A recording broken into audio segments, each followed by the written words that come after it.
সবার প্রথমে একটুখানি জেনে নাও যে রাইট টু ইনফরমেশনস বিষয়টা আসলে কি। রাইট টু ইনফরমেশনস বিষয়টা হচ্ছে যেটাকে আমরা বাংলায় বলি তথ্যের অধিকার। যাকে আমরা বলি তথ্যের অধিকার। তথ্যের অধিকার মানে হচ্ছে বিষয়টা কি, তথ্যের অধিকারের বিষয়টা, এটা বাংলা অর্থ তথ্যের অধিকার। তো বিষয়টা কি, বিষয়টা হচ্ছে যে তথ্যের অধিকার বলতে এটা সাধারণভাবে বোঝায় যে আমি আমি নাগরিক হিসেবে অনেকগুলোই অধিকার ভোগ করি। তোমরা জানো, এগুলো আর নতুন করে কিছু বলার নেই, তোমরা এগুলো ফার্স্ট সেমিস্টার সেকেন্ড সেমিস্টারে পড়ে এসেছো। ইন্ডিয়ান কনস্টিটিউশনের যে পার্টটি ছিল সেখানে তোমরা ফান্ডামেন্টাল রাইটসগুলো পড়ে এসেছো। তো সেখানে তোমরা পড়েছো কতগুলো অধিকারের কথা, তাই না? 6 ধরনের অধিকারের কথা সেখানে তোমরা পড়েছো। Right to equality, right to freedom, right against exploitations, তাই না? তারপরে পড়েছি রাইট টু রিলিজিয়ান, হ্যাঁ, রাইট টু লিবার্টি তো বললাম, ফ্রিডমের কনসেপ্টের মধ্যে আছে। Right to religion, culture and religion, right to, তারপরে হচ্ছে আমাদের এডুকেশন, তারপরে রয়েছে সেখানে আমাদের রাইট টু কনস্টিটিউশনাল রিমেডিস।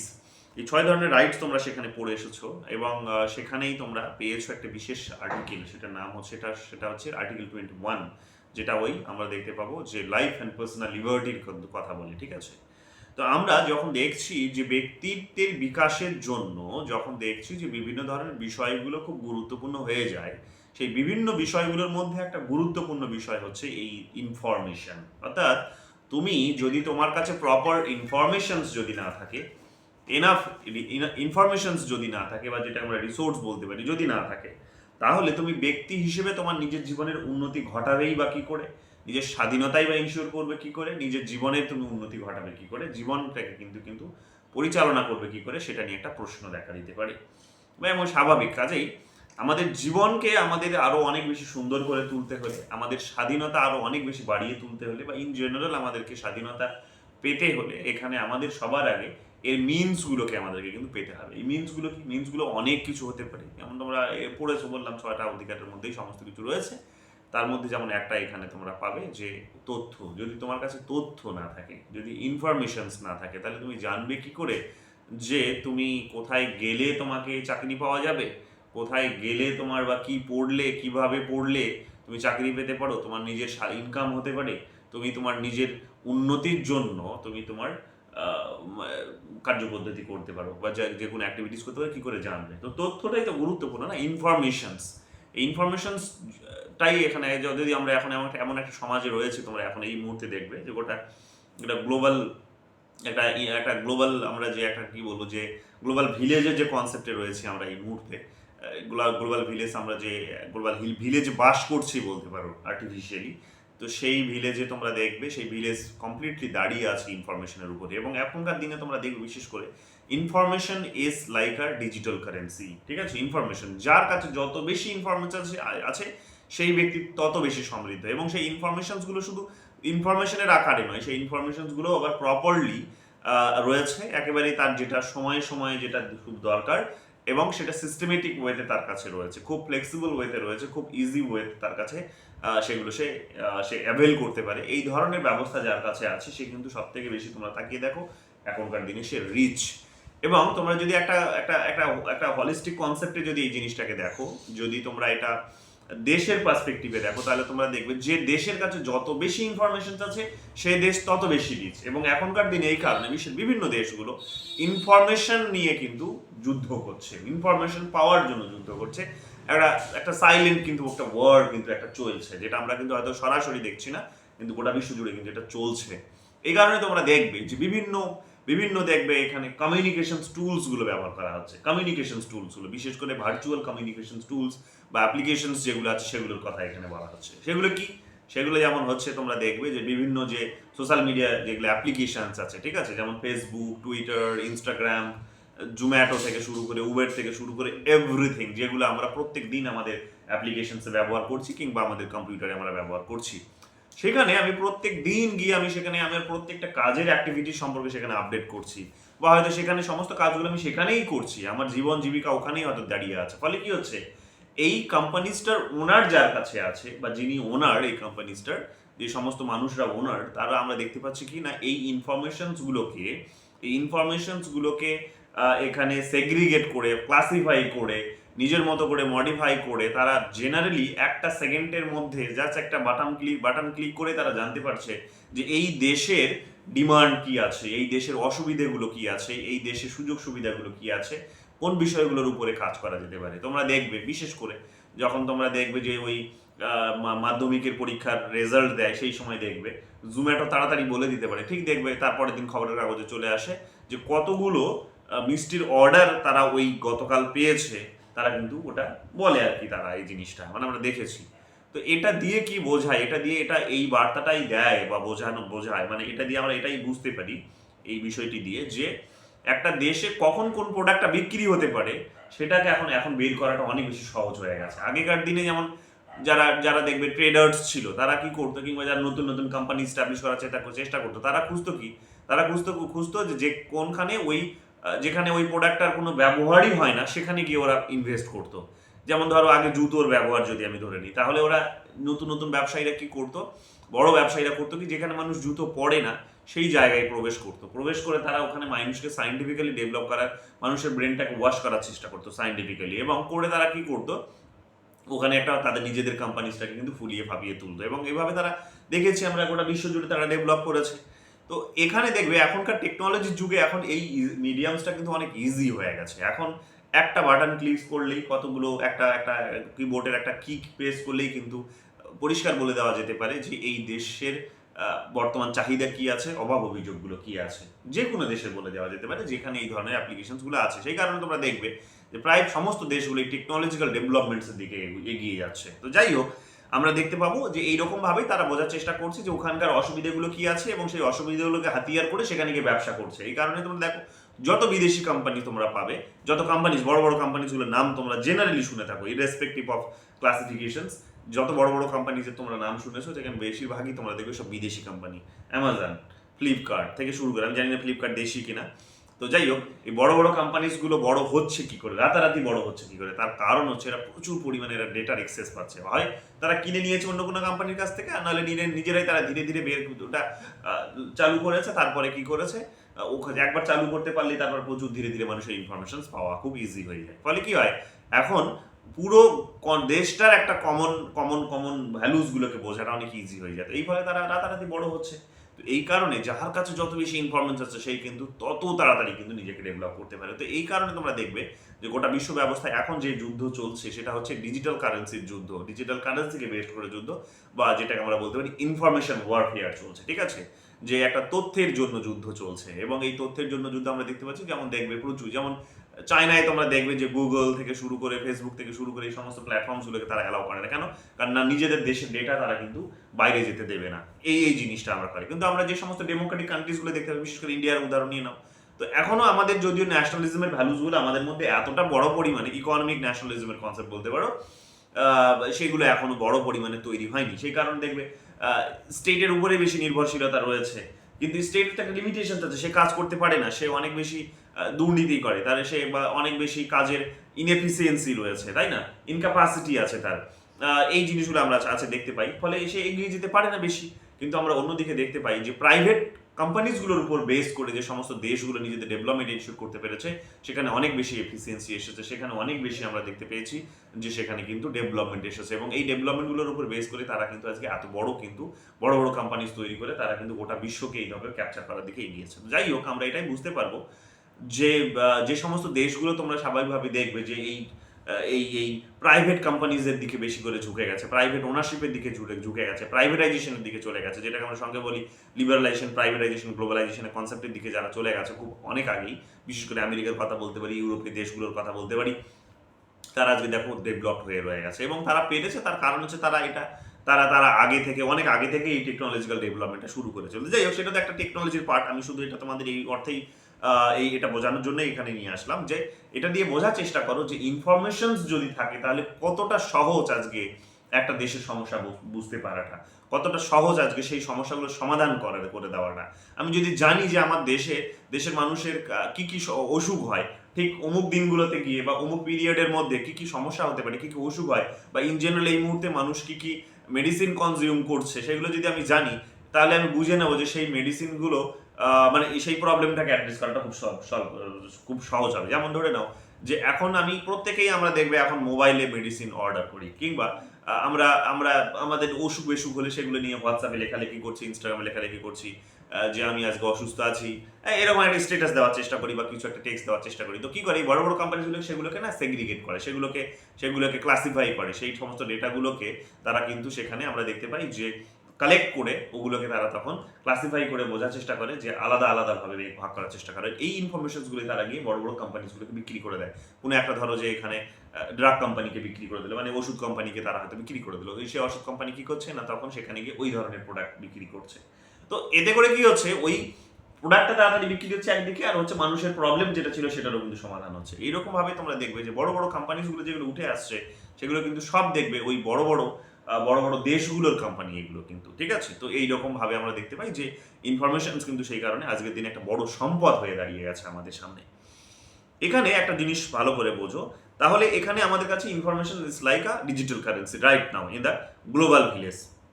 তো এটা আমরা দেখতে পাচ্ছি, এই এই ধরনের একটা রিভলিউশন তোমরা দেখবে ঠিক সেই সময় যখন আমরা দেখবে যে ওই আমরা এলপিজির দিকে যখন গিয়েছিলাম 1991 সালে, তোমরা জানো যে এলপিজির দিকে আমরা আমাদের দেশের অর্থনীতি নিয়ে যাওয়া হয়েছে, অর্থাৎ লিবারালাইজেশন, প্রাইভেটাইজেশন, গ্লোবালাইজেশনের দিকে নেওয়া হয়েছে, এবং সেখানে দেশের যে সমস্ত গভর্নমেন্ট সেক্টরসগুলো ছিল সেগুলোকে প্রাইভেটাইজ করার একটা চেষ্টা হয়েছিল এবং প্রাইভেট এন্টিটিসের হাতে ছেড়ে দেওয়া হয়েছিল। বিশেষ করে যদিও যখন বিদেশি কোম্পানিগুলোই জায়গা পেয়েছিল, যত বড় বড় টিভি চ্যানেলসগুলো আজকে দেখছো তো সেই সময় থেকে সেগুলো কিন্তু এসেছিল। যাই হোক, এইরকমভাবে আমরা দেখতে পাবো যে চেষ্টা আমাদের হয়েছে যে সরকারের হাতে যে সমস্ত সেক্টরগুলো আছে সেগুলোকে প্রাইভেটের হাতে ছেড়ে দিয়ে আরও বেশি করে কি করা না, আরও অনেক বেশি প্রোগ্রেস করা, ডেভেলপ করা। যদিও তখন আমরা অনেকটা আমাদের অনেক অর্থনৈতিকভাবে আমরা অনেকটা পিছিয়ে এসেছিলাম, সেটা একটা কারণ ছিল, বাট আমরা মোটামুটি এটা দেখতে পাই যে আমরা সেই সময় গেছি। যখন তোমরা দেখবে এই ধরনের একটা গোটা বিশ্ব জুড়ে লিবারালাইজেশন, প্রাইভেটাইজেশন, গ্লোবালাইজেশন একটা ওয়েব চলছে, যখন একটা ঢেউ যখন এখানে গোটা আছড়ে পড়ছে, যখন বিশ্বের বিভিন্ন দেশগুলোতে বিশেষ করে তখন দেখবে যে এই ঢেউটা আছড়ে পড়ছে ডেভেলপিং কান্ট্রিজগুলোতে, ঠিক আছে, ইন্ডিয়ার মতো ডেভেলপিং কান্ট্রিজগুলোতে যখন ঢেউটা আছড়ে পড়ছে, তখন আমরা দেখতে পাচ্ছি অলরেডি সেটা হয়েছে। তার কারণ হচ্ছে যে ইন্টারন্যাশনাল ইকোনমির কতগুলো ট্রানজিশনাল চেঞ্জের কারণে বলতে পারো, ট্রানজিশনের কারণে, ঠিক আছে, চেঞ্জ এসেছে তাদের ইকোনমির মধ্যে, অর্ডারের মধ্যে একটা চেঞ্জ এসেছে। সেই অর্ডারটা কিনা, সেই অর্ডারটা হচ্ছে অলরেডি তোমরা দেখবে মার্গারেট থেচার এবং নামটা আমি আমেরিকার রাষ্ট্রপতির ভুলছি, দুজনই, এরা যেমন হচ্ছে প্রাইভেটাইজেশনের দিকে নিজেদের দেশের 1970-এর দশকে দেখবে যে এরা কিন্তু নিজেদের দেশের ইকোনমিকে প্রাইভেটাইজেশনের দিকে নিয়ে গেল, অর্থাৎ সরকারি যে সেক্টরসগুলো যেগুলো সরকার চালাতো, যেমন এখন দেখবে সরকারি স্কুল চালায়, হসপিটাল চালায়, তাদের না, সেগুলো সেই সময় দেখবে এরকম কতগুলো সেক্টরস তারা ধীরে ধীরে প্রাইভেটাইজ করা শুরু করেছিল। যখন প্রাইভেটাইজ করা শুরু করলো তখন আমরা দেখলাম কি না, এই ঢেউটা ধীরে ধীরে কি হলো না, আরো অনেক বড় হতে শুরু করলো, এবং 1990-এর দশকে আস্তে আস্তে আমরা দেখতে পেলাম প্রায় 15-20 বছরের মধ্যে আমরা দেখতে পেলাম যেটা আরো অনেক বড় আকার ধারণ করলো, এবং এই দেশগুলো কিন্তু অনেকটা পিছিয়ে পড়লো, ওরা কিন্তু অনেকটা এগিয়ে গেল। যখন এটা হলো, এবং তখন আমরা দেখতে পাচ্ছি যে বিশ্বের বিভিন্ন ইনস্টিটিউশনসগুলোকে, বিশেষ করে ইন্টারন্যাশনাল ইনস্টিটিউশনসগুলোর কথা বলতে পারি, যেমন ওয়ার্ল্ড ব্যাংকের কথা বলতে পারি, যে ওয়ার্ল্ড ব্যাংক সেই সময় কি করেছিল না, যেভাবে ট্রানজিশন আসছে সোসাইটিতে, যেভাবে পরিবর্তন হচ্ছে সমাজ, তো সেই সমাজের পরিবর্তনটার সঙ্গে মানিয়ে নেওয়ার জন্য যাতে আরো অনেক বেশি কি করা যেতে পারে, ট্রান্সপারেন্সি নিয়ে আসা যেতে পারে, সেখানে যাতে আরো অনেক বেশি ইনফরমেশনস যাতে অ্যাভেলেবেল করা যেতে পারে জনগণের জন্য, সেটাও কিন্তু সেখানে ব্যবস্থা করেছে। তো এই ধরনের একটা রিপোর্ট আমরা দেখতে পাবো 1992-এর দশকে, কিন্তু গভর্নমেন্টগুলোকে তারা এক ধরনের একটা বলা যেতে পারে একটা রেকমেন্ডেশনস দিল, যে গভর্নমেন্ট যদি এইরকম ট্রান্সপারেন্সি নিয়ে আসে, রিপোর্টগুলোকে যদি গভর্নমেন্টের যে সমস্ত অ্যাক্টিভিটিস যেগুলো হচ্ছে, কার্যকলাপ যেগুলো স্টেট করছে, সেগুলো যদি সেই ইনফরমেশনসগুলো যদি জনগণের জন্য ওপেন করে দেওয়া যেতে পারে, তাহলে কি হতে পারে না, আরো অনেক বেশি ডেমোক্রেসি কিন্তু ডেভেলপ করতে পারে, ইকোনমি আরো অনেক বেশি প্রোগ্রেস করতে পারে, মানুষের স্বাধীনতা অনেক বেশি বৃদ্ধি পেতে পারে, মানুষের উন্নতি ইন জেনারেল হতে পারে, দেশের মধ্যে একটা ভালো ব্যবস্থা কিন্তু প্রতিষ্ঠা হতে পারে, গোটা বিশ্ব ব্যবস্থার মধ্যে একটা ভালো সিস্টেম কিন্তু ইনশিওর করা যেতে পারে, বা শান্তি বা নিরাপত্তা ইন জেনারেল যেটা টার্গেট বলতে পারো সেটা নিয়ে আসা যেতে পারে। এই ধরনের একটা মোটামুটিভাবে একটা রিপোর্ট সেই সময় নিয়ে আসার চেষ্টা হয়েছিল। ঠিক সেই সময় তোমরা দেখবে যে ঠিক সেই সময় 1990-এর দশকেই তোমরা দেখবে যে প্রথম আমাদের আন্দোলন শুরু হচ্ছে কিন্তু ঠিক এই ধরনের একটা উদ্দেশ্যকে সামনে রেখে, সেটা হচ্ছে 1990-এর দশকে রাজস্থানে আমরা দেখতে পাবো প্রথম একটা আন্দোলন শুরু হলো। কিসের আন্দোলন? কে আন্দোলনটা করলো না, আন্দোলনটা করলো একটা কৃষক সংগঠন। কোন কৃষক সংগঠনটার নাম হচ্ছে যেমন মজদুর কিষাণ শক্তি সংগঠন, যেটাকে সংক্ষেপে বলা হয় MKSS, ঠিক আছে, মজদুর কিষাণ শক্তি সংগঠন। পরীক্ষা অনেকবার জানতে চেয়েছে, তো মজদুর কৃষক শক্তি সংগঠন নেট পরীক্ষায় বিশেষ করে অনেকবার জানতে চেয়েছে, তোমাদেরও বোধহয় দেখলাম একবার এসেছিল। তো মজদুর কিষাণ শক্তি সংগঠন, ঠিক আছে, সেখানে আমরা দেখতে পাচ্ছি যে সেই সংগঠন অবশ্যই, এবং সেখানে আর একজন বিখ্যাত লিডার বলতে পারো সেই সময়কার একজন সোশ্যাল অ্যাক্টিভিস্ট অরুণা রয় বলে, ঠিক আছে। তো ইনি কি করলেন, এই অর্গানাইজেশন এবং ইনিতে এনাকে লিড করার কাজটাও করেছেন। সেই সময় আমরা দেখেছি যে সেই সময় যেগুলো পাবলিক ইনস্টিটিউশনসগুলো যেগুলো আছে, অর্থাৎ সরকারি যে ইনস্টিটিউশনসগুলো আছে, বিশেষ করে পঞ্চায়েতের কথা বলা যেতে পারে, যে পঞ্চায়েত ব্যবস্থার মধ্যে দিয়ে যেভাবে কৃষকদের গ্রামের উন্নয়নের কথা বলা হচ্ছিল, করার চেষ্টা করা হয়েছিল, সেগুলো আসলে করা হচ্ছিল না, অনেক বেশি দুর্নীতি হচ্ছিল। যেহেতু দুর্নীতি হচ্ছিল, স্বাভাবিকভাবেই এরা তখন সেখানে গিয়ে আপিল করেছিল যে যাতে সরকার ওই পঞ্চায়েত যাতে ইনফরমেশনগুলো আমাদের দেয় যে কোথায় কি কাজ করেছে, কিন্তু পঞ্চায়েত সেই কাগজগুলো দিতে রাজি হয়নি। যখন কাগজগুলো দিতে রাজি হলো না, তখন আমরা কি দেখতে পেলাম? তখন আমরা দেখতে পেলাম যে এরা কিন্তু তখন একটা বড় ধরনের আন্দোলন সংগঠিত করলো। যদিও পরবর্তীকালে অনেক কোর্ট কেস কাবারি হয়েছে এবং সেখানে আমরা দেখতে পেয়েছি যে কেস কাবারি হওয়ার পরে যে আসলে ইনফরমেশনগুলো দিতে বাধ্য করা হয় এবং দেখা যায় যে সত্যিই কিন্তু বড় এবং বড় মাপের একটা দুর্নীতি হয়েছে, যাদের উদ্দেশ্যে এই কৃষকদের উন্নতির জন্য যে টাকা পয়সাগুলো পাঠানো হয়েছিল, ফান্ডগুলো যে পাঠানো হয়েছিল, সেগুলো তারা সেখানে কাজে লাগায়নি। উল্টে তারা কি করেছে না, সেগুলো নিয়ে দুর্নীতি করেছে এবং কাগজে কলমে দেখিয়ে দিয়েছে যে এই কাজগুলো হয়ে গেছে।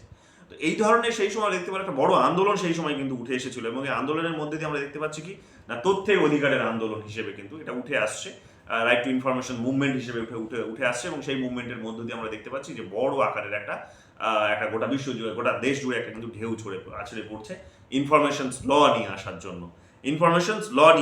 রাইট টু ইনফরমেশনস ল নিয়ে আসার জন্য, যে তথ্য পাওয়াটা আমার অধিকার, ব্যক্তির অধিকার, কারণ ব্যক্তির কাছে যদি ইনফরমেশন না থাকে সে তার নিজের উন্নতি করতে পারবে না, এটা পরিষ্কার হয়ে গেল। কারণ যে উন্নতির টাকাগুলো এসেছে সেগুলো দিয়ে কিন্তু দুর্নীতি করা হয়েছে, বা যাদের উন্নতির জন্য এসেছিল তাদের সে উন্নতি হয়নি। তো মোদ্দা কথা হচ্ছে এখানে এটাই যে আলটিমেটলি তথ্যের সঙ্গে কিন্তু উন্নয়নের একটা বড় রকমের কিন্তু একটা সম্পর্ক রয়েছে। তো সেই কারণে আমরা দেখতে পেলাম যে তথ্যকে এখানে অধিকারের সঙ্গে জুড়ে দিয়ে একটা বড় ধরনের মাস মুভমেন্ট সেখানে কিন্তু হলো এবং এই মুভমেন্ট গোটা দেশ জুড়ে কিন্তু ছড়িয়ে পড়লো।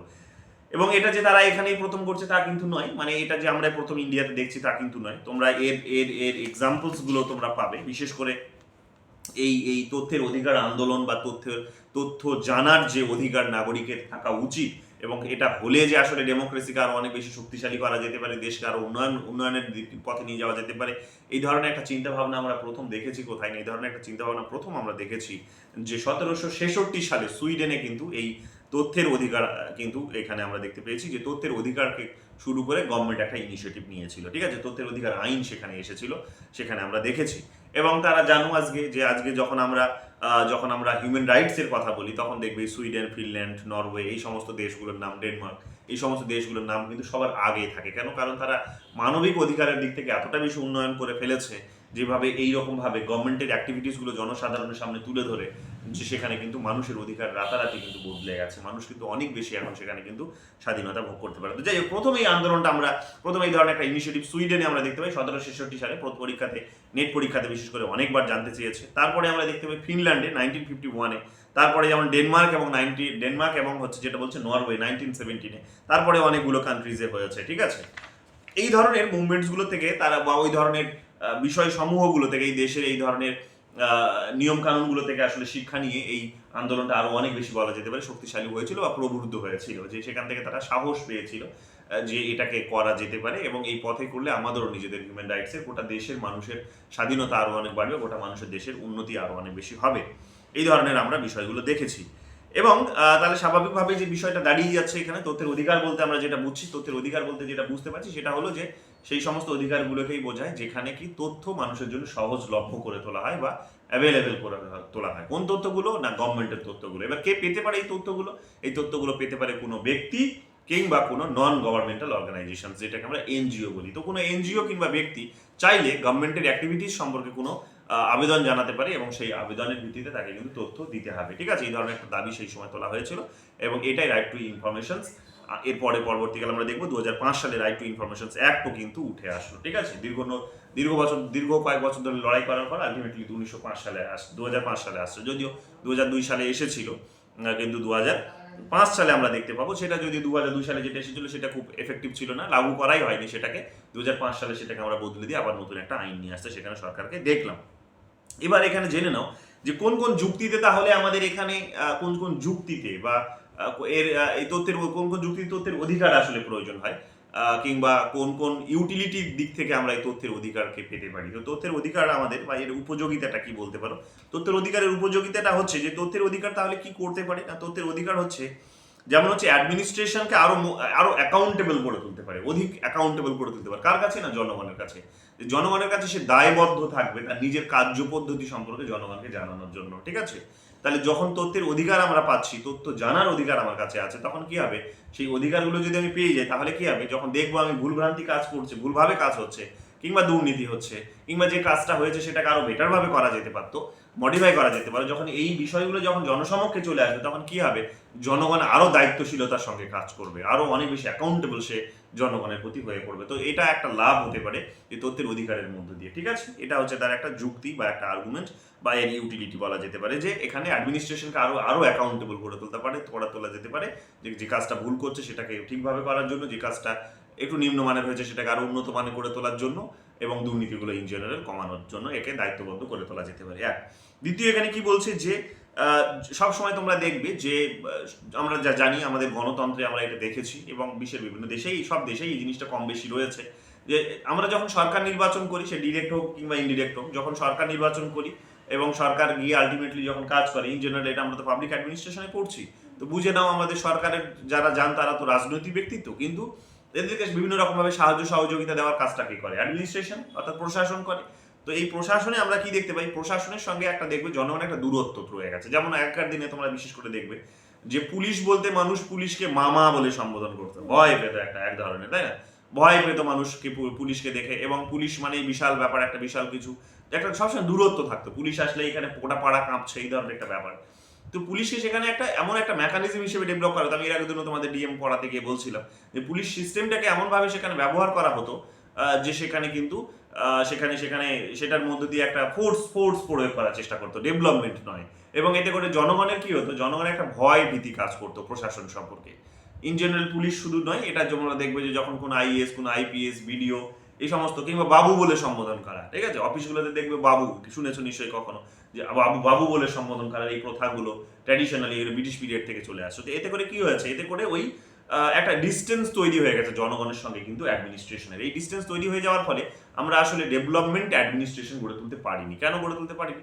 কারণ জনগণ, অ্যাডমিনিস্ট্রেশন নিজেই যখন এইরকম একটা এত বড় অথরিটি ভোগ করছে, জনগণকে যখন যখন নিজেই যখন সেখানে ছোট মনে করছে, অথচ ওদেরকে ওখানে পদে বসানো হয়েছে এদের উন্নতি করার জন্যই, কিন্তু সেটা না হয়ে উল্টে যখন দেখছি যে ওদেরকে এখানে বাবু বলে সম্বোধন করা হচ্ছে, এই ধরনের একটা পাওয়ার তারা কিন্তু এনজয় করছে, তখন পরিষ্কার একটা বোঝা যাচ্ছে যেটা, যে জনগণের সঙ্গে প্রশাসনের একটা বড় গ্যাপ রয়ে গেছে। সেই গ্যাপটাকে দূর করাটা কিন্তু এই সম্ভব হয় একমাত্র রাইট টু ইনফরমেশনের মতো বিষয়গুলো থাকবে। অর্থাৎ যখন তুমি কি করছো সেটাও যখন আমি জানতে পারবো, তখন তোমাকে গিয়ে কিন্তু অ্যাকাউন্টেবল করতে পারবো। যখন অ্যাকাউন্টেবল করতে পারবো, তখন কিন্তু আমি তোমাকে প্রয়োজনে, তুমি যদি কোনো খারাপ কাজ করো তাহলে তোমাকে রিমুভ করা যেতে পারে, পদ থেকে সরানো যেতে পারে। এবং এই উদ্দেশ্যে আমরা দেখেছি যে কিভাবে এই বিশেষ করে এই আইনটা আসার পর থেকে তোমরা দেখবে যে ড্রামাটিক এখানে কিন্তু চেঞ্জ এসেছে আমাদের ইন্ডিয়ান সোসাইটিতে। আমাদের কতগুলো রিভলিউশন, বিশেষ করে তোমরা দেখবে যে এখানে দেখবে বামপন্থী সরকার এখানে উৎখাত হচ্ছে। 2011 সালে দেখবে বামপন্থী সরকার এখান থেকে উৎখাত হচ্ছে। 2012 সালের দিকে দেখবে তোমরা এই আরটিআই কে বেস করে একটা বড় ধরনের মুভমেন্ট হচ্ছে। আরটিআই ইনফরমেশনসগুলোকে কালেক্ট করে বড় ধরনের একটা মুভমেন্ট সংগঠিত করছে সরকারের দুর্নীতি সম্পর্কে, সরকারের ইনএফিসিয়েন্ট কার্যকলাপ সম্পর্কে। কারা? না, সেখানে দেখবো যে কিছু সোশ্যাল অ্যাক্টিভিস্ট। সেই সময় তোমরা দেখবো আন্না হাজারের নাম নিশ্চয়ই শুনেছো, অরবিন্দ কেজরিওয়ালের নাম নিশ্চয়ই শুনেছো, তিনি এখন চিফ মিনিস্টার। তো এরা কি করেছিল? বড় একটা মাস মুভমেন্ট সেই সময় কিন্তু দিল্লিতে শুরু করেছিল। তো এগুলো কিসের হয়েছে? কার কারণে হয়েছে? কিন্তু তথ্যের অধিকারগুলো তাদের কাছে সেই সময় ছিল বলে, ঠিক আছে? তো তথ্য জেনে দেখেছে যে না, প্রচুর দুর্নীতি হয়েছে, সেই তথ্যগুলো নিয়ে তারা জনসমক্ষে রেখেছে, বড় মাস মুভমেন্ট সংগঠিত করেছে, এবং দেখো একটা ড্রামাটিক চেঞ্জ এসেছে আমাদের ইন্ডিয়ান পলিটিক্সে, ইন্ডিয়ান অ্যাডমিনিস্ট্রেশনের মধ্যে।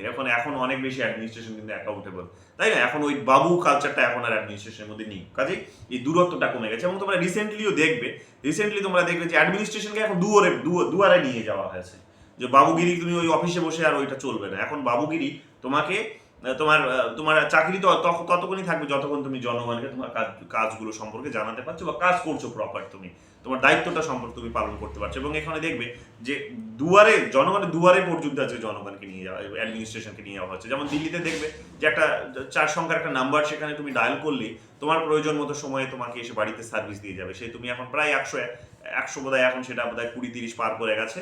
এইরকম কতগুলো সার্ভিস জনগণ কিন্তু এই 4টে নাম্বার ডায়াল করলে বাড়িতে এসে পেয়ে যাবে। সে যদি তুমি বলো রাত 10টায় দরকার, রাত 10টাতেই এসে তোমাকে কিন্তু সেই সার্ভিসটা দিয়ে যাবে, ঠিক আছে? এই ধরনের এখানেও আমরা দেখতে পাচ্ছি, হয়তো আমাদের জনসংখ্যাটা অনেক বেশি, বড় এরিয়া, জিওগ্রাফিক্যাল কিছু সমস্যা রয়েছে, অ্যাডমিনিস্ট্রেশন হয়তো আরো অনেক এত বেশি ফ্লেক্সিবল লাগে, কিন্তু তারপরেও দেখবে খুব ভালোভাবে কিন্তু এখানে দেখবে যে দুয়ারে সরকারের মতো প্রোগ্রামসগুলো কিন্তু হচ্ছে। তো অ্যাডমিনিস্ট্রেশন কি করছে না, ওই অফিসে বসে আর পা দোলালে চলবে না, তাই না?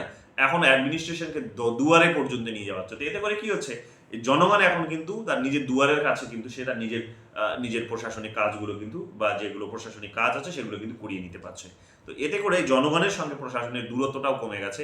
এটা হয়েছে তার কারণ যে জনগণ কি করছে, কিভাবে করছে, এটা সম্পর্কে আমরা জানতে পারছি বলে, তাই না? তো এতে করে কি হচ্ছে, তাহলে ওই যে রিডিউস দ্য গ্যাপটা কিন্তু জনগণের সঙ্গে প্রশাসনের কমে গেছে। তো ইনফরমেশন থাকলে এটা একটা লাভ হয়, এটা একটা যুক্তি, রাইট টু ইনফরমেশন পাওয়ার। থার্ড এখানে কি হতে পারে, থার্ড যেটা বলছে যে অ্যাডমিনিস্ট্রেশন ডিসিশন মেকিং প্রসেসে আরো কি হতে পারে, মানে সরি, অ্যাডমিনিস্ট্রেশনের ডিসিশন মেকিং প্রসেসে জনগণ আরো অনেক বেশি সচেতন হতে পারে, যে ডিসিশনস কিভাবে অ্যাডমিনিস্ট্রেশন নেবে, কোন ডিসিশনসটা নেবে, কখন নেবে, কিভাবে নিলে ভালো হয়, এই সমস্ত কিছু বিষয়ে আমরা দেখতে পাবো কি না অ্যাডমিনিস্ট্রেশনকে এখানে আরো অনেক বেশি অ্যাকাউন্টেবল করে তোলা হয়েছে। আরো অনেক বেশি বলা যেতে পারে যে অ্যাডমিনিস্ট্রেশনকে অ্যাকাউন্টেবল করে তোলা হয়েছে, প্লাস জনগণ সরকার বা প্রশাসন কি ডিসিশন নিচ্ছে সেটা সম্পর্কে কিন্তু জনগণ অ্যাওয়্যার হচ্ছে। কেন? কারণ তার কাছে ইনফরমেশন আছে, সরকার গতকাল কি করেছে সেটা আমি জানি, আমার কাছে ইনফরমেশন আছে।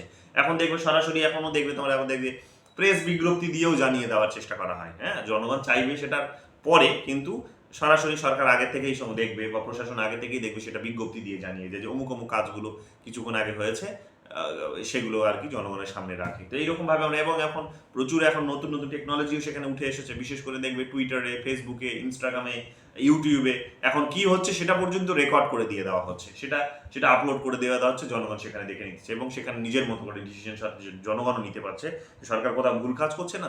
তো এটা একটা লাভ হতে পারে, যে এইভাবে কি হতে পারে, যে ইনফরমেশনগুলো যদি জনগণের সামনে থাকে তাহলে জনগণ কি হতে পারে, আরো অনেক বেশি কিন্তু অ্যাওয়্যার হতে পারে। এটা আমরা এখানে দেখতে পাই। তারপরে যেটা বলার চেষ্টা করা হচ্ছে, যে এটা একটা আর্গুমেন্ট হিসেবে, সেটা হচ্ছে যে it facilitates better delivery of good and services to people by civil servants. এবং যখন আমরা দেখতে পাচ্ছি ইনফরমেশন তার কাছে আছে, জানতে পারছি কি করছে না করছে, যেমন ওই যে টাকাগুলো এসেছিল তারা খেয়ে নিয়েছে, কিন্তু আমার যদি ইনফরমেশন থাকে আমার কাছে যে অমুক সময় অমুক টাকা আসবে, অমুক কাজে আসবে, আমার কাছে যদি ইনফরমেশনটা আগে থেকেই থাকে, বা হয়তো পরেও এসেছে, তাহলে আমি জানবো যে ও অলরেডি কি কাজ আগামী দিনে করবে, কিংবা অলরেডি কি কাজ করেছে সেটা সম্পর্কে আমি জানতে পারি। এতে করে কি হবে, এতে করে আরো ভালোভাবে কাজগুলো করা যেতে পারে, জনগণকে আরো বেটার সার্ভিস দেওয়া যেতে পারে। তো এটাও ইনশিওর করা যেতে পারে, এটার একটা ইউটিলিটি হতে পারে, যে তথ্যের অধিকারটা এই কারণে গুরুত্বপূর্ণ। যেটা এখানে ফিফথ যেটা হতে পারে, সেটা হচ্ছে it facilitates intelligent and constructive criticism of administration. অর্থাৎ এখানে আমরা দেখতে পাচ্ছি যে প্রশাসনের হচ্ছে গঠনমূলক সমালোচনা এবং ইন্টেলিজেন্সকে এখানে সহজতর করে তোলে, ঠিক আছে? যে এটার মধ্য দিয়েও এটা কিন্তু হতে পারে যে কনস্ট্রাকটিভ ক্রিটিসিজম করা যেতে পারে, ঠিক আছে? কেন? কারণ ওই যে যখন জানছি আমি যে ভুল কাজ করেছি, তখন আমি সমালোচনা করবো, সমালোচনা না করে তো থাকবো না। যখন সমালোচনা করছি তখন ও আর ওই কাজটা রিপিট করার সাহস দেখাতে পারছে না, কারণ জানে যে জনগণ বিদ্রোহ করলে সে যেমন চাকরি চলে যাবে। হচ্ছে না, অনেক অ্যাডমিনিস্ট্রেটরকে আমরা দেখছি না, যে এই আগের দিন তোমাদের ত্রিপুরার কথাটা বলছিলাম, তাই না? এর আগের দিন তোমাদের ত্রিপুরার এক্সাম্পলস দিচ্ছিলাম, যে ত্রিপুরাতে কোনো একজন ডিএম ওই রকম একটা দাঙ্গা হাঙ্গামা করছিলেন, তিনি সেই রকম, আর দাঙ্গা হাঙ্গামা মানে সেখানে আর কি তিনি পুলিশ টুলিশ নিয়ে সেখানে গিয়ে সেই বিয়ে বাড়ির অনুষ্ঠান বন্ধ করে দেওয়ার চেষ্টা করছিলেন। পরে আমরা দেখলাম যে সেখানে তার কাছে অনুমতিপত্র ছিল, কিন্তু ছিঁড়ে ফেলে দেওয়া হয়েছে, দেখলেন না উনি, এবং পরবর্তীকালে দেখলাম যে চিফ মিনিস্টার তো ওনাকে সরিয়েই দিলেন, তাই না?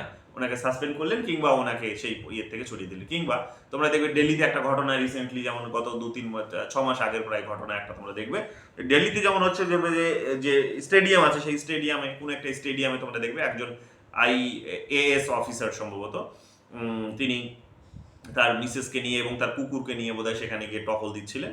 অনেক দিনের কথা, মনে করতে পারছি না, প্রায় 6 মাস হয়ে গেল বিশেষ করে। তো সেখানে যখন তিনি প্রবেশ করেন, তখন বাইরের যেখানে যারা ওখানে খেলাধুলা করে, যারা হচ্ছে স্টুডেন্টসরা, তাদেরকে বের করে দেওয়া হয়। তো এটা তো মানে কি বলবো, শুধুমাত্র তো ওদের জন্য তৈরি করা হয়নি, এটা জনগণের জন্য তৈরি করা হয়েছে, কিন্তু উনি ঢুকলে সবাইকে বের করে দেওয়া হচ্ছে।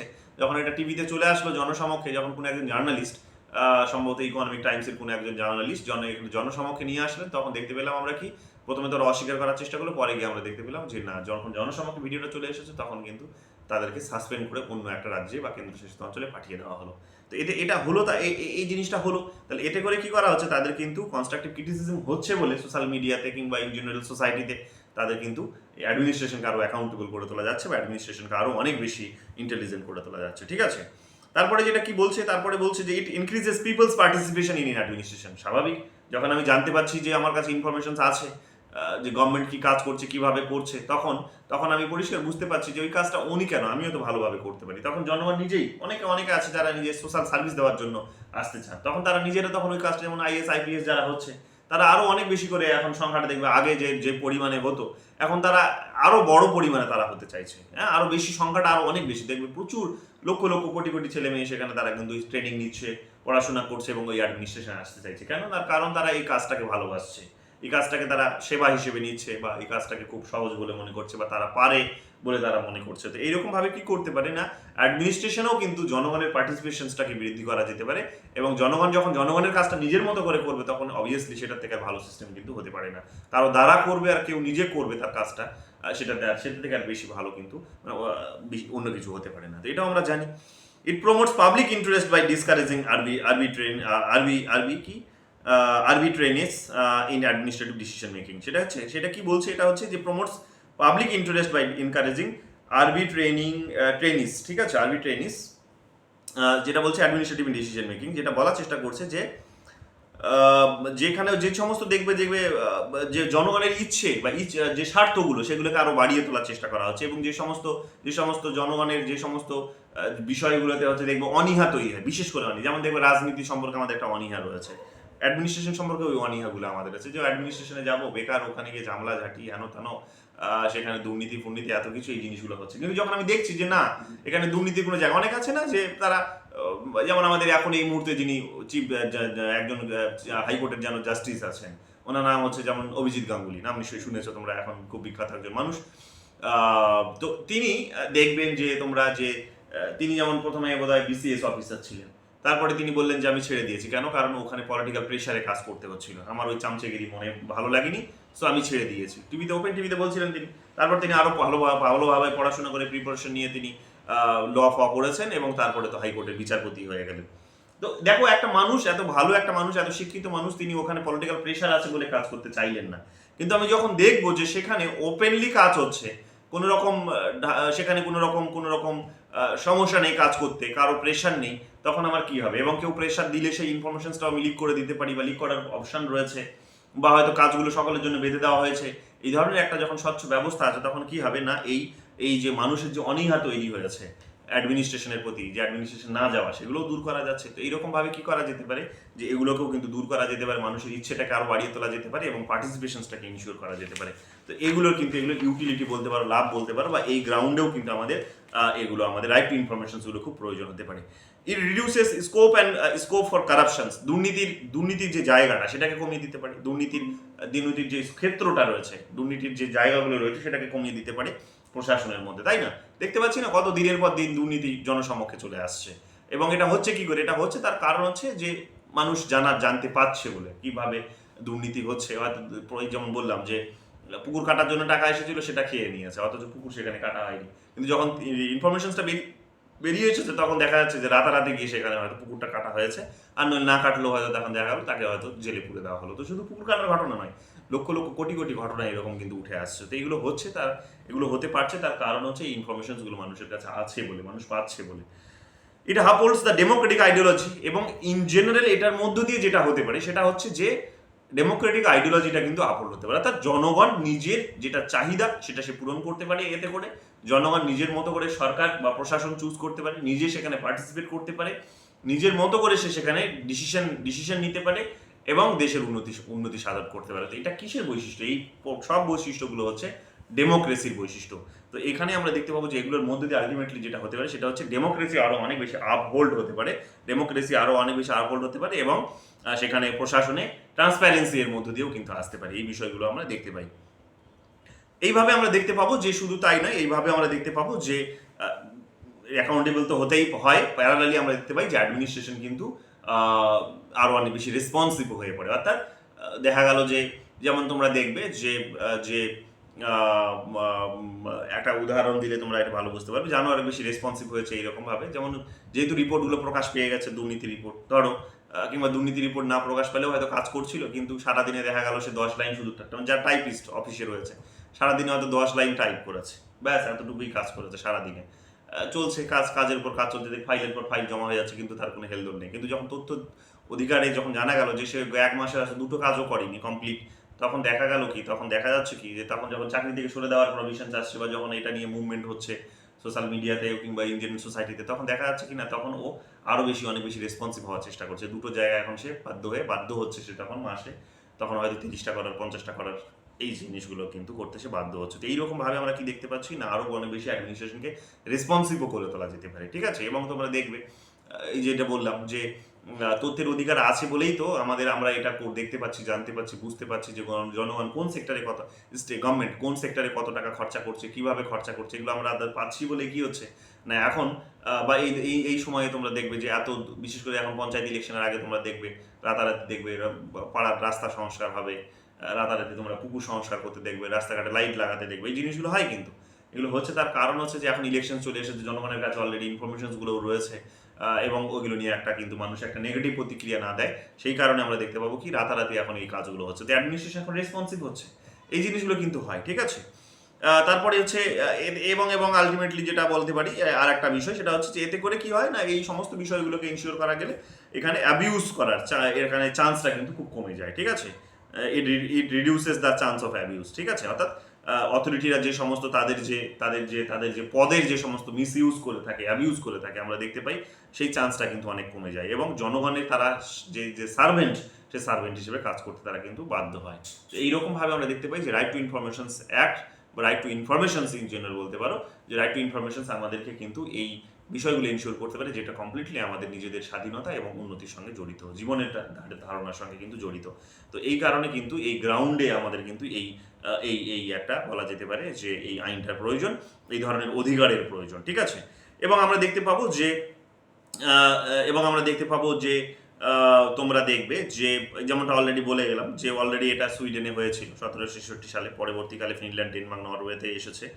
প্রথমে ইউকেতেও তোমরা দেখবে, বিশেষ করে এটা পরীক্ষায় জানতে চাই এই কারণে একটু ব্যতিক্রমী একটু কথা বলে দিচ্ছি তোমাদের, শুনে নাও যে ইউকেতে তোমরা দেখবে একটা কমিটির নাম বিশেষভাবে গুরুত্বপূর্ণ এটার সঙ্গে। ইউকেতেও দেখবে এই ধরনের একটা বলা যেতে পারে যে একটা অ্যাডমিনিস্ট্রেটিভ একটা কিন্তু ডিসিশনস নেওয়া হয়েছিল, বিশেষ করে একটা কমিটি সেট আপ করা হয়েছিল যে অ্যাডমিনিস্ট্রেশনকে আরও রেসপন্সিভ করে তোলার জন্য, অ্যাডমিনিস্ট্রেশনকে আরও অ্যাকাউন্টেবল করে তোলার জন্য একটা কিন্তু ডিসিশন নেওয়া ছিল এবং একটা কমিটি ফর্ম করা হয়েছিল। সেই কমিটির নাম হচ্ছে ফুলটন কমিটি, 1966-এ তৈরি হয়েছিল, 1968 পর্যন্ত এটা এক্সিস্ট করছিল। এবং আমরা দেখবো যে এই কমিটি সেট আপ করা হয়েছিল বেসিক্যালি বোঝার জন্য যে সেই সময় একটা মানে গভর্নমেন্ট কিভাবে তার গোপনীয়তা বজায় রাখার চেষ্টা করছে এবং তাতে করে কিভাবে ডেভেলপমেন্ট বাধাপ্রাপ্ত হচ্ছে, কিংবা ইন জেনারেল বলতে পারো ডেভেলপমেন্টকে আরও কিভাবে বাড়িয়ে তোলা যেতে পারে, জনগণকে আরও কিভাবে আরও অনেক বেশি তার চাহিদাগুলোকে পূরণ করা যেতে পারে, এগুলোকে আলটিমেটলি বোঝার জন্য এই ধরনের একটা কমিটি সেট আপ করা হয়েছিল এবং সেই কমিটিটা হচ্ছে ফুলটন কমিটি। এই কমিটি এখানে এসে ব্রিটেনে আমরা দেখতে পাবো যে সেই সময় একটা তোমরা দেখবে যে একটা আইনকে দোষারোপ করেছিল এবং বলেছিল যে আইনটাকে কিন্তু এবার একটুখানি সরাতে হবে আমাদের দেশ থেকে। কিরকম ভাবে, কি আইনটার নাম ছিল যেমন হচ্ছে অফিসিয়াল সিক্রেট অ্যাক্টস।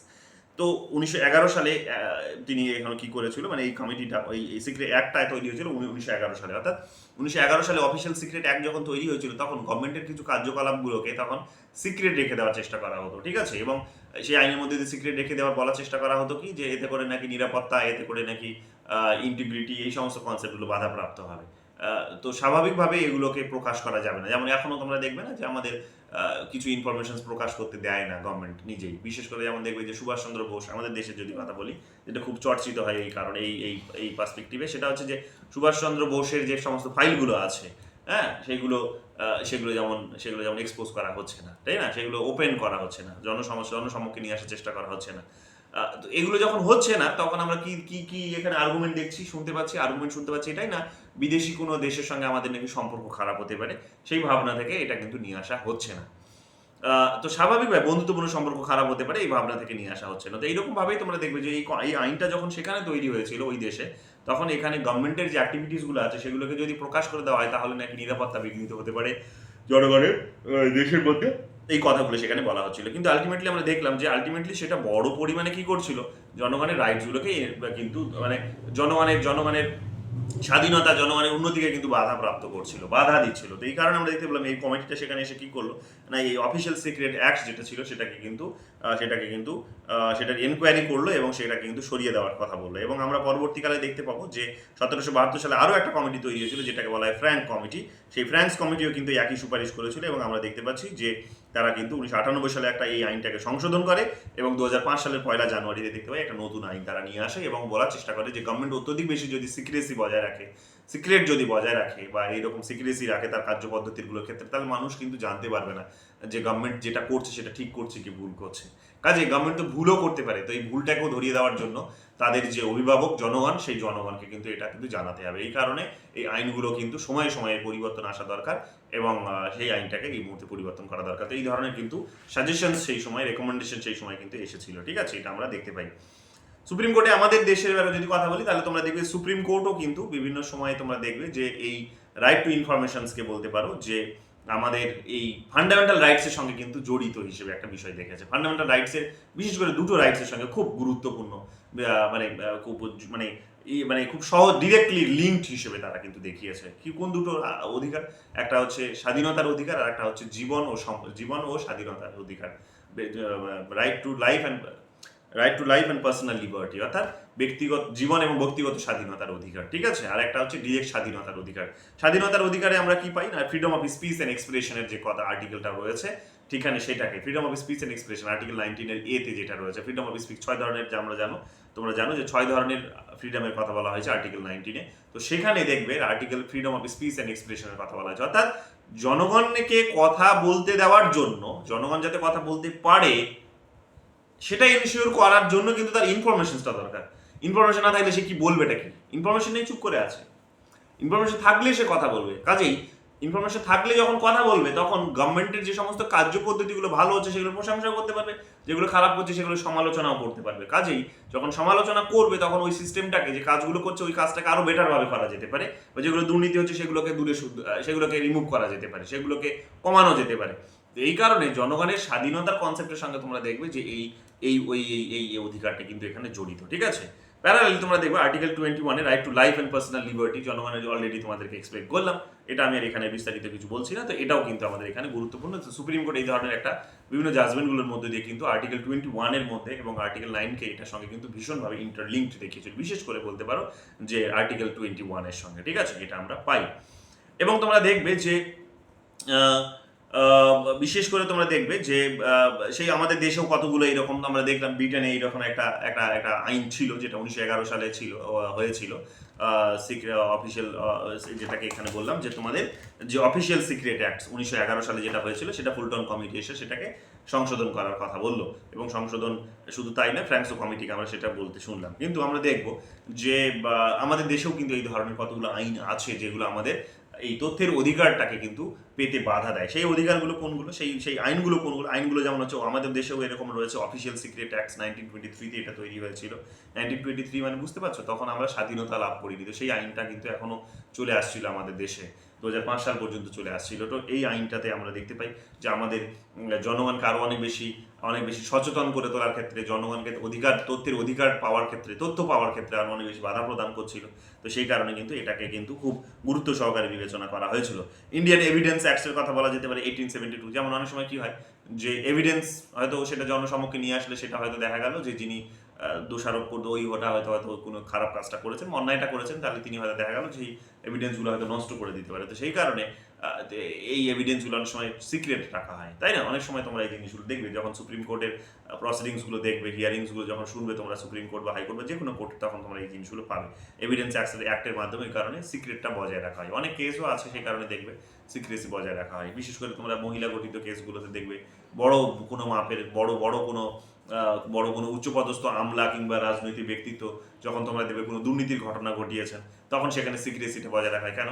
কারণ সে হতে পারে সে সেখানে কিন্তু ইনফরমেশনসগুলো নষ্ট করে দিতে পারে। তো সেই কারণে কিন্তু এগুলো গুরুত্বপূর্ণ। যাই হোক, এই এভিডেন্স অ্যাক্টের মধ্যে দিয়ে আমরা দেখতে পাচ্ছি যে সেখানে সিক্রেসি বজায় রাখা হচ্ছে। তো উল্টো দিকে আবার তখন কিন্তু আবার দেখতে পাবো জনগণের সচেতনতাও কম তৈরি হচ্ছে, কিংবা আলটিমেটলি স্বাধীনতা জনগণের বাড়ছে না, এগুলো আমরা দেখতে পাই। কমিশনস অফ এনকোয়ারি অ্যাক্ট 1952 এই ধরনের একটা কমিশনসও ছিল। All India service conduct rules 1954। All India service কোনগুলো জানো? আইএস আইপিএস এর পোস্টগুলো হচ্ছে অল ইন্ডিয়া সার্ভিস, ঠিক আছে।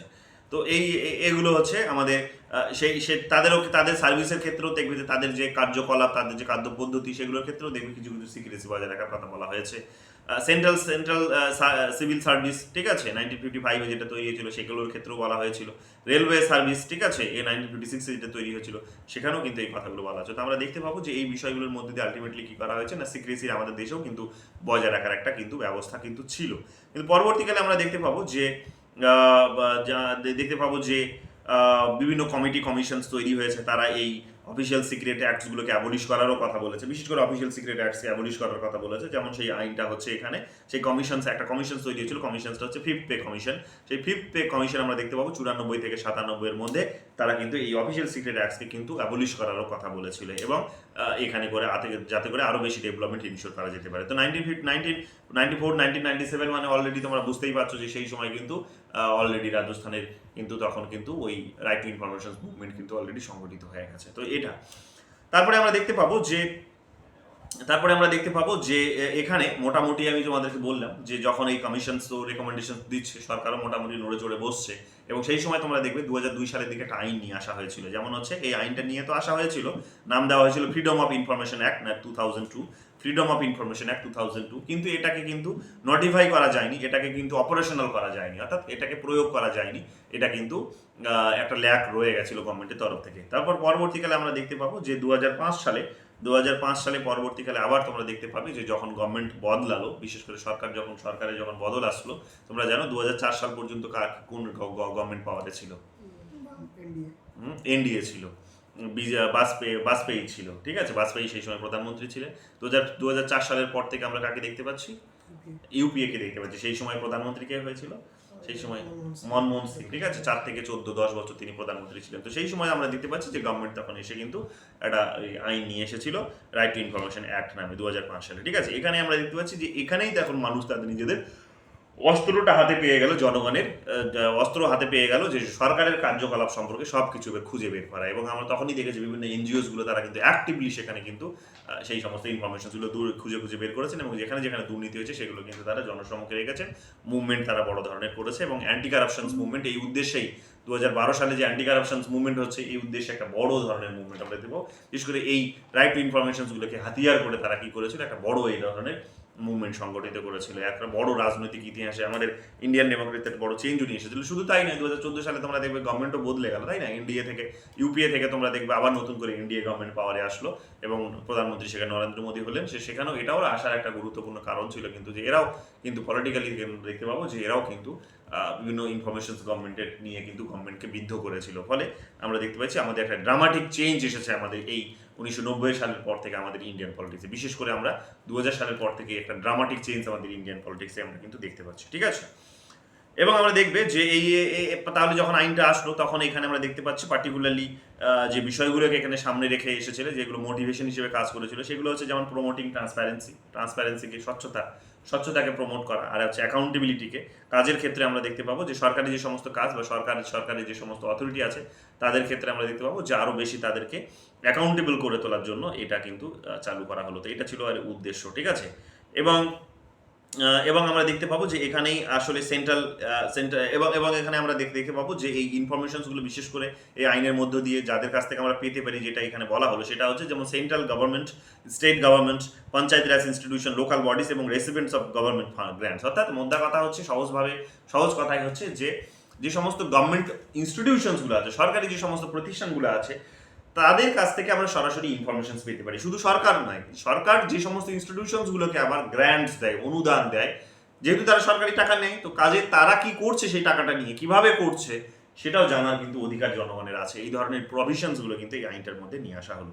এবং এই আইনটা দিতে গিয়ে বিশেষ করে এর প্রসেসের মধ্যে আমরা দেখতে পেলাম যে এই আইনটা লাগু করতে গিয়ে প্রসেস এই ইনফরমেশনসগুলো আসে জনগণকে প্রদান করার জন্য এই প্রসেসে আমরা দেখতে পেলাম একজন এখানে বলা হয়েছে সেটা হচ্ছে যে একজন ইনফরমেশন কমিশনার থাকবে। মোটামুটি সমস্ত ইনস্টিটিউশনসগুলোতে তোমরা দেখতে পাবে, তোমরা কলেজ বলো, ইউনিভার্সিটি বলো, সমস্ত ইনস্টিটিউশনসগুলোতে তোমরা দেখতে পাবে যে যেহেতু সরকারি ফান্ড পায় এরা, সরকার কিংবা সরাসরিভাবে সরকারি প্রতিষ্ঠান, তো স্বাভাবিকভাবে কোথায় কি টাকা খরচা করছে, কিভাবে খরচা করছে, কিংবা ইভেন কিংবা তোমরা যদি পরীক্ষার খাতাও দেখতে চাও যে আমি থার্ড সেমিস্টারে পরীক্ষা দিয়েছি বা ফিফথ সেমিস্টারে পরীক্ষা দিয়েছি, সেই পরীক্ষার খাতা আমি দেখতে চাই, তো তোমরা চাইলে কিন্তু সেই আরটিআই করে তোমাদের নিজের পরীক্ষার খাতাটাও পর্যন্ত দেখতে পারো। এতদূর পর্যন্ত কিন্তু করা হয়েছে কি যে আমাদের অ্যাডমিনিস্ট্রেশনকে এগিয়ে নিয়ে যাওয়া হয়েছে, এবং এই উদ্দেশ্যে দেখবে একজন ইনফরমেশন অফিসার কিন্তু সেখানে রিক্রুট করা হয়েছে, বা ইনস্টিটিউশনগুলোকে বলা হয়েছে যে একজন ইনফরমেশন অফিসার সেখানে থাকবে ইনস্টিটিউশনে, এবং তিনি কি করবেন, তার কাছে সমস্ত ইনফরমেশনসগুলো থাকবে। প্রয়োজন পড়লে তিনি আলাদা আলাদা যে সমস্ত সেক্টর ডিপার্টমেন্টসগুলো আছে তাদের কাছ থেকে তিনি ইনফরমেশনস নিয়ে কি করবেন,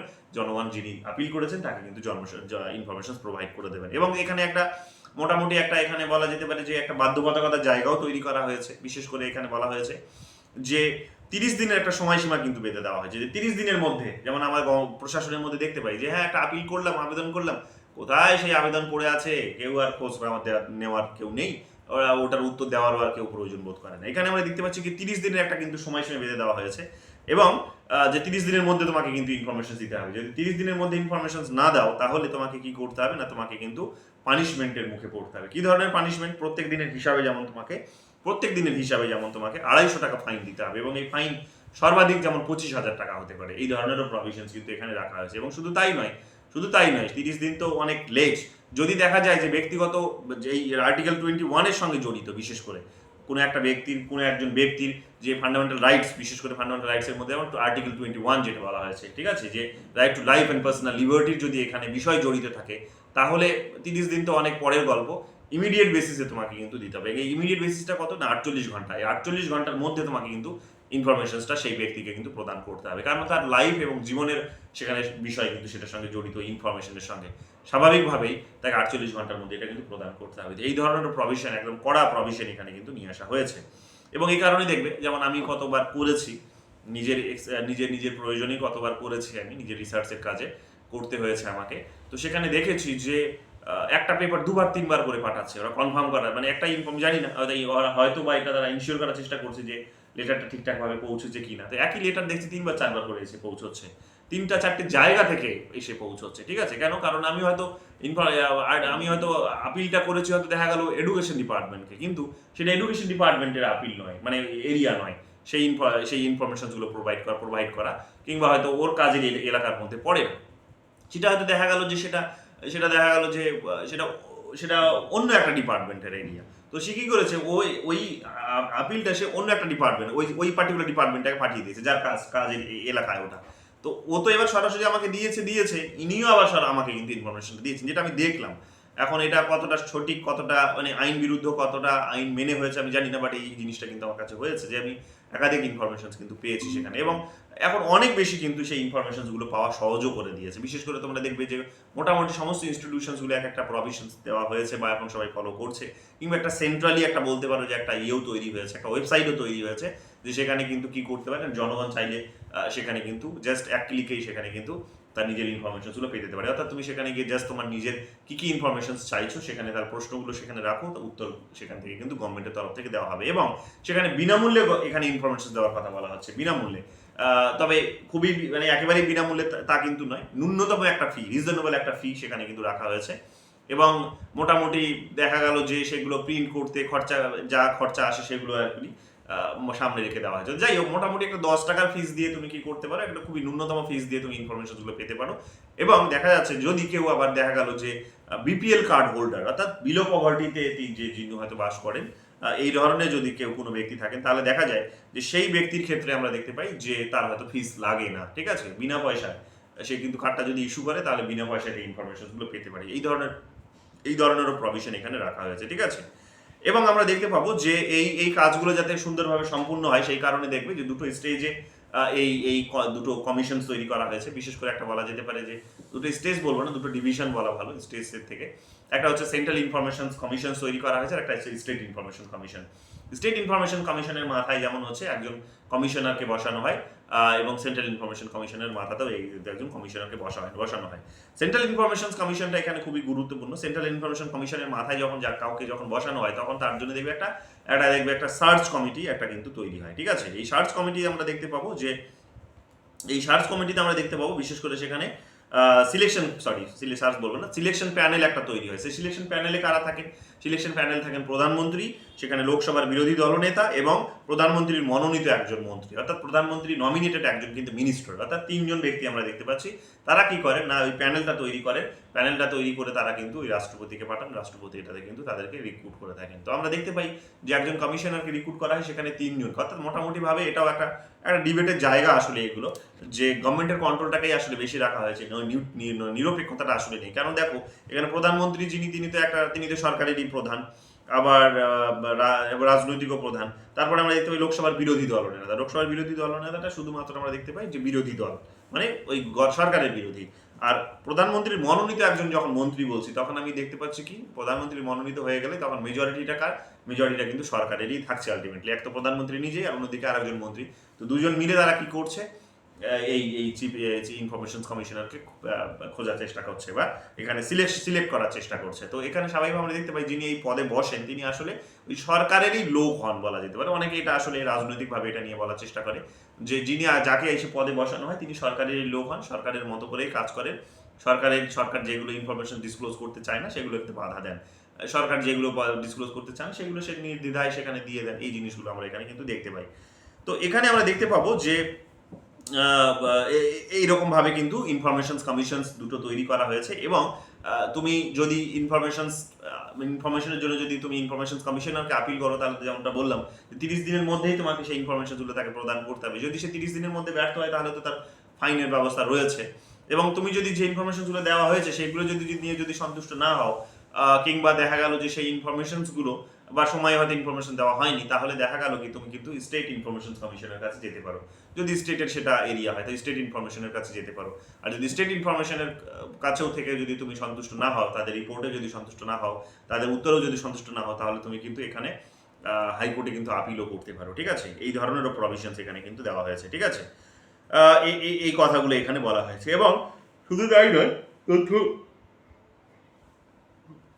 তারপরে তোমরা দেখবে যে তথ্য এখানে দেওয়ার জন্য তোমরা দেখবে যে এই তো প্রভিশনসগুলো সেখানে নেওয়া হয়েছে। এবং তোমরা দেখবে এই উদ্দেশ্যেই যখন আমি তো বলছিলাম যে 2005 সালে এই ধরনের আইন আমাদের দেশে এসেছে, কিন্তু তোমরা দেখবে যে 2005 সালে আসলেও অলরেডি অনেক আগেই কিন্তু একটা রাজ্য এই ধরনের আইন কিন্তু নিয়ে এসেছিল। ঠিক আছে, তারা অনেক বেশি প্রোগ্রেসিভ ডিসিশন এরকমভাবে নিতে পেরেছিল, বিশেষ করে ওই রাজস্থানের মুভমেন্টের পরেই আসলে তারা সচেতন হয়েছিল বলতে পারো। যে সেটা হচ্ছে তামিলনাড়ু। এটা পরীক্ষায় অসংখ্যবার জানতে চেয়েছে যে প্রথম কোন রাজ্যটি state right two information act নিয়ে এসেছিল। তো এটা হচ্ছে কিন্তু তামিলনাড়ু। 1997 আমরা দেখতে পাবো এই এই রাইট টু ইনফরমেশন অ্যাক্ট কিন্তু নিয়ে আসে। তারপর থেকে ধীরে ধীরে অনেক রাজ্য এটাকে নিয়ে আসে, যেমন রাজস্থান, কর্ণাটকা 2000 সালে নিয়ে এসেছে, দিল্লি 2001 সালে নিয়ে এসেছে, মহারাষ্ট্র এবং আসাম 2002 সালে নিয়ে এসেছে। যদিও মহারাষ্ট্র এখানে বলছে 2000 সালেই নিয়ে আসে, তবে তা বাতিল করে দিয়ে পুনরায় আবার নিয়ে আসার চেষ্টা করেছিল। মধ্যপ্রদেশ 2003 সালে এবং জম্মু এন্ড কাশ্মীর 2004 সালে। এরকমভাবে আমরা দেখতে পাবো 1 by 1 তারপরে সমস্ত স্টেটসগুলো নিয়ে এসেছে। এবং এখনকার দিনে সমস্ত রাজ্যে কিন্তু এই আইনটা আছে। বিশেষ করে যখন একটা সেন্ট্রালি একটা আইন তৈরি করা হলো, তখন থেকে সমস্ত রাজ্যগুলো কিন্তু এই ধরনের আইনটাকে নিয়ে এসেছে। এবং আমাদের রাজ্যেও কিন্তু এই ধরনের একটা কমিশনস রয়েছে, আইন রয়েছে। ঠিক আছে, এবং এখানে আমরা দেখতে পাবো যে সেন্ট্রাল ইনফরমেশন কমিশনকে এইভাবে তাহলে স্ট্যাটিউটারি একটা বডি হিসেবে তৈরি করা হয়েছে। কেন? তার কারণ এটার জন্য আসলে এটা কনস্টিটিউশনাল কোনো বডি নয়, এটা স্ট্যাটিউটারি বডি এই কারণ এটা কিন্তু গভর্নমেন্ট তৈরি করেছে, এটা কিন্তু পার্লামেন্ট তৈরি করেনি, সরকার তৈরি করেছে, এটা প্রশাসন তৈরি করেছে, কিন্তু এটা সরাসরি পার্লামেন্ট করেনি। কোনো আইন পাস করে বলবো কি এটা আইন পাস করে সংবিধানে এটাকে ঢুকিয়ে দেওয়া হয়নি, এটাকে সংবিধানের বাইরেই রাখা হয়েছে। তো এটা একটা স্ট্যাটিউটারি বডি। তো এইরকম ভাবে আমরা দেখতে পাবো সেন্ট্রাল ইনফরমেশন কমিশনকে একটা স্ট্যাটিউটারি বডি হিসেবে এখানে কিন্তু গড়ে তোলার চেষ্টা করা হয়েছে। এবং প্রথম যিনি এখানে বিশেষ করে যেটা জানতে চাই পরীক্ষায়, এবং সেটা হচ্ছে যে প্রথম যিনি এখানে এই চিফ ইনফরমেশন কমিশনার, অর্থাৎ ইন্ডিয়ার যিনি গোটা সেন্ট্রাল চিফ ইনফরমেশন কমিশনার যিনি হয়েছিলেন, তিনি হচ্ছেন যেমন ওয়াজাহাত হাবিবুল্লাহ। তো ওয়াজাহাত হাবিবুল্লাহকে প্রথম রিক্রুট করা হয়েছিল যে তিনি চিফ ইনফরমেশনের কমিশনারের দায়িত্বটা পালন করবেন। শুধু তাই নয়, আমরা দেখতে পাবো যে উনি তো ওই পদে থাকেন, যেমন এবার নেট পরীক্ষায় জানতে চেয়েছে, এটা নেট বা নর্থ ইস্টের পরীক্ষাতে নেটে বলে দেখলাম যে জানতে চেয়েছে এই বাস জাস্ট কিছুদিন আগেই। ঠিক আছে, এই মার্চেই হয়েছে। তো সেখানে আমরা কি দেখতে পেলাম না, সেখানে আমরা দেখতে পেলাম যে এই চিফ ইনফরমেশন কমিশনের সঙ্গে সঙ্গে আরও 10 জনকে কিন্তু সেখানে রিক্রুট করা হয় সহযোগী এখানে কমিশনার হিসেবে। ঠিক আছে, সহকারী ইনফরমেশন কমিশনার হিসেবে। এই টোটাল সংখ্যাটা দাঁড়িয়ে যায় 10 + 1 11 জন। তো 11 জনকে নিয়ে এই ধরনের একটা বলা যেতে পারে সেন্ট্রাল ইনফরমেশন কমিশন তৈরি হয়, যে কমিশন কি করে না ইনফরমেশন প্রোভাইড করার কাজ করে জনগণকে। ঠিক আছে, এবং তোমরা দেখবে যে হয়তো এই ইনফরমেশন আমরা গভর্নমেন্টের যে কোনো, যেমন আমি বললাম যে গভর্নমেন্টের যে কোনো ইনস্টিটিউশনসের কাছ থেকে আমরা ইনফরমেশন পেতে পারি, কিন্তু এখানে কতগুলো ব্যতিক্রম আছে। ব্যতিক্রম আছে, একেবারেই ব্যতিক্রম আমি মনে করি সেটা যুক্তিসঙ্গত থাকাও কিছুটা উচিত, একেবারেই কোনো কিছু আলট্রা হওয়া উচিত নয়। তো এখানে তোমরা দেখবে যে এখানে কতগুলো ব্যতিক্রম আছে, সেই ব্যতিক্রমগুলোর মধ্যে হচ্ছে যেমন এখানে তুমি ইন্টেলিজেন্স অ্যান্ড সিকিউরিটি অর্গানাইজেশনসের ইন্টেলিজেন্স অ্যান্ড সিকিউরিটি যে সমস্ত অর্গানাইজেশনসগুলো আছে তাদের কাছ থেকে যদি কোনো ইনফরমেশন চাও তাহলে তুমি কিন্তু সেখানে পাবে না। এখানে যেমন যেমন উদাহরণ হিসেবে বলতে পারি, যেমন ইন্টেলিজেন্স ব্যুরোর কথা বলতে পারি, আইবির কথা বলতে পারি, রর কথা বলতে পারি, বিএসএফ এর কথা বলতে পারি, সিআইএসএফ এর কথা বলতে পারি, এনএসজির কথা বলতে পারি, ঠিক আছে।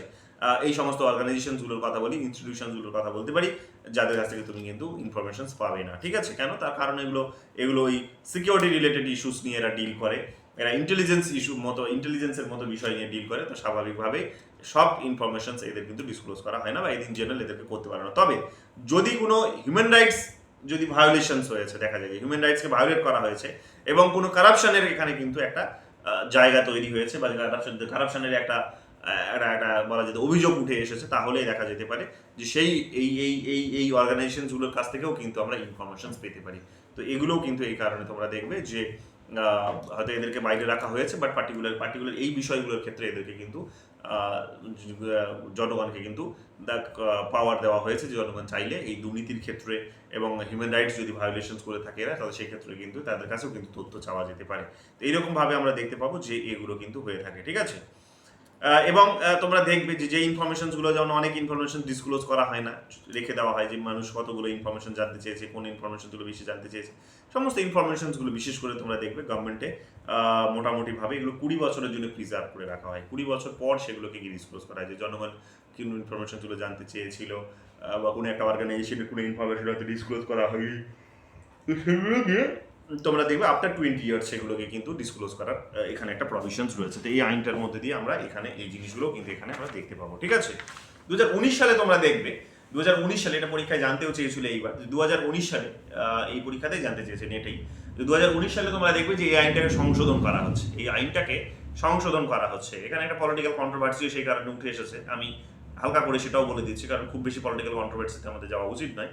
কিন্তু হালকা করে না বললেও আবার জিনিসটা কমপ্লিট হবে না, আসলে আমরা কমপ্লিট আন্ডারস্ট্যান্ডিংটা আমাদের তৈরি হবে না। তো 2019 সালে তোমরা দেখবে যে একটা এই যে আইন 2005 সালে যে আইন সেটাকে সংশোধন করা হয়েছে। কে করেছে না সেই সময় তোমরা দেখতে পাচ্ছ, এখন এই মুহূর্তে 2019 মানে জাস্ট 2 বছর আগের কথা বলছি, 3 বছর আগের কথা বলছি।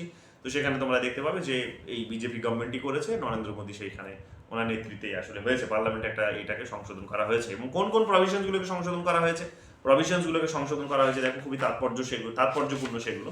বিরোধীদের চোখ থেকে সেগুলোকে বলা ভালো, বা জনগণের দৃষ্টিভঙ্গিতে যেগুলো কনস্ট্রাকটিভ ক্রিটিসিজম যে সমস্ত মানুষরা করেন তাদের দৃষ্টিভঙ্গি থেকেও এটা এই পার্টিকুলার বিষয়টা খুব গুরুত্বপূর্ণ। যেমন হচ্ছে এখানে আর সেকশন এই আইনের যেমন হচ্ছে সেকশন 13 এবং সেকশন 16 একে কিন্তু রিফর্মস করা হয়েছে, অর্থাৎ 13 এবং 16তম যে সেকশন সেটাকে কিন্তু রিফর্ম করা হয়েছে। 13 নম্বর সেকশন যেমন হচ্ছে, যেমন সেন্ট্রাল কমিশনসের কথা বলে, সেন্ট্রাল ইনফরমেশন কমিশনের কথা বলে। আর 16 নম্বর যে সেকশনটা আছে সেটা হচ্ছে স্টেট ইনফরমেশন কমিশনের কথা বলে, ঠিক আছে। এখানে কি করা আছে শুধু তাই নয়, এগুলোর একটু সংশোধন করা হয়েছে। এবং কি করা হয়েছে প্যারালালি ওটার সঙ্গে সঙ্গে, বা ওটার মধ্যেও আর কি বলতে পারো, যে এটাতে তোমরা দেখবে এই কমিশন সেকশনগুলোর মধ্যে যেমন হচ্ছে যে কমিশনারের চাকরি কতদিন থাকবে এবং তার মাইনে কত হবে, চাকরির কন্ডিশনস কি হবে, সেগুলো নিয়ে একটুখানি সেগুলো আনসার্টাইন করে দেওয়া হয়েছে। আগে এগুলো স্পেসিফিক ছিল, যে একটা স্পেসিফিক তার চাকরি, সেখানে কন্ডিশনস ছিল, সেখানে কমিশনারের একটা নির্দিষ্ট বেতন ছিল, সেখানে তাকে কতদিন সে পদে থাকবে এটাই নিয়ে একটা আসলে সেগুলো ফিক্সড ছিল।